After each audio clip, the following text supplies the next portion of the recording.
tere! Täna on mul head uudised Smart Accountsi kasutajatele.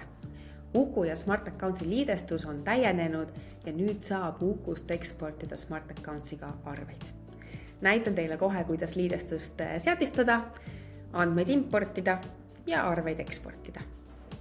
Lähme esmalt seaded ja äpid valikusse ja otsime üles integratsioonide alt Smart Accountsi äpi. Aktiveerime. Ja nüüd tekib meil siis siia 2 lisavahelehte. Lähme kõigepealt viimasele vahelehele andmete import. See on nüüd see koht, kus ma defineerin, missuguse ülesande sisse Smart Accountsist tõmmatud kanded Ukus kirjutatakse. Siin ma annan ülesandele pealkirja ja siin ma valin, kui detailselt ma kandeid ja kannete infot importida soovin. Ja paremal pool veerus ma defineerin need lisaväljad, kuhu Uku Smart Accountsist leidnud kannete arvu kirjutab. Ma saan seadistada ka niimoodi, et see andmete import käib regulaarselt minu poolt valitud päeval. Esmakordsel impordil me tõmbame andmeid tagasi 12 kuud ja edaspidi siis tõmbame iga kuu andmed. Kui see seadistus on tehtud, lähme klientide ja kontaktide impordi juurde. Ja ma soovin importida neid. Siin ma sisestan oma Smart Accountsi login info ja käivitan impordi. Nüüd selleks, et me saaksime andmeid importida, on Ukul vaja API-võtmeid ja need API-võtmed suudab Uku ise Smart Accountsist leida. Nii et jätkame ja ootame, kuni Uku impordib andmed. Nii, andmed on imporditud, lähme neid kinnitama. Nüüd siin Uku näitab mulle, missugused kliendid ta Smart Accountsist leidis ja mina siis saan öelda, kas ma tahan neid kõiki uuendada või ei. Nii, kinnitame impordi ja lähme otse klientide nimekirja.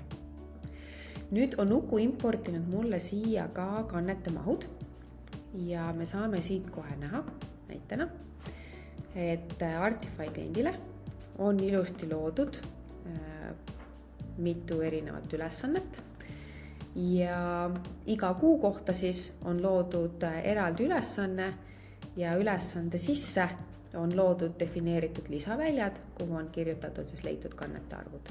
Ja ülesanded pannakse automaatselt tehtuks Uku poolt, et need ei tekiks teile töölauale teid segama. Nii. Nüüd on meil andmed Ukus ja me tahaksime, et need andmed jõuaksid ka arvele. Lähme korraks tagasi seaded ja äpid alla ja avame arveldamise äpi.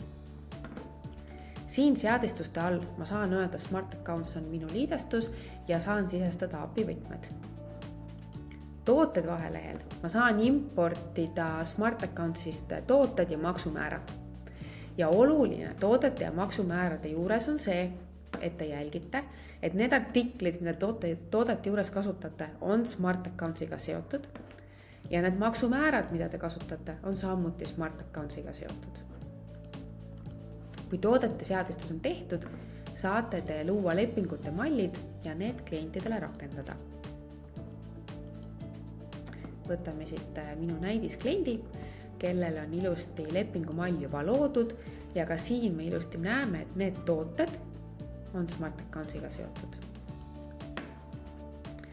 Loodud lepingute pealt koostab Uku ise automaatselt arved ja koostab ka juba oktoobrisse jooksva kuu arve, aga siin loomulikult ei ole veel lõplikku kannete infot. Võtame hetkel näidiseks minevikust mõne arve. Võtame jaanuari. Siin on olemas ilusti imporditud kannete arvud, nende pealt on tekitatud ka arveread. Koostame selle arve ja nüüd ma saan siit eksportida selle Smart Accountsi. Nii, jätka. Kui arve on edukalt eksporditud, saan ma teavituse ja ma näen ka arve peal, millal see eksport on edukalt läbi läinud. Kui nüüd Smart Accountsis ka arve makstuks märkida, siis on võimalik pärast jälle arve staatust Smart Accountsist uuendada, et näha, et see on makstud. Neid samu tegevusi saab teha ka arvete nimekirjast. Ehk siis, kui me lähme siin koostatud arvete nimekirja, siis me saame need kõik arved korraga valida ja siit öelda, et ekspordi Smart Accountsi. Ja hiljem võime ka jälle mitme arve staatust korraga uuendada Smart Accountsist. Ja see ongi see, kuidas te saate Uukut ja Smart Accountsi koos mugavalt kasutada, et kõik teie tehtud töömahud ilusti arvele jõuaksid.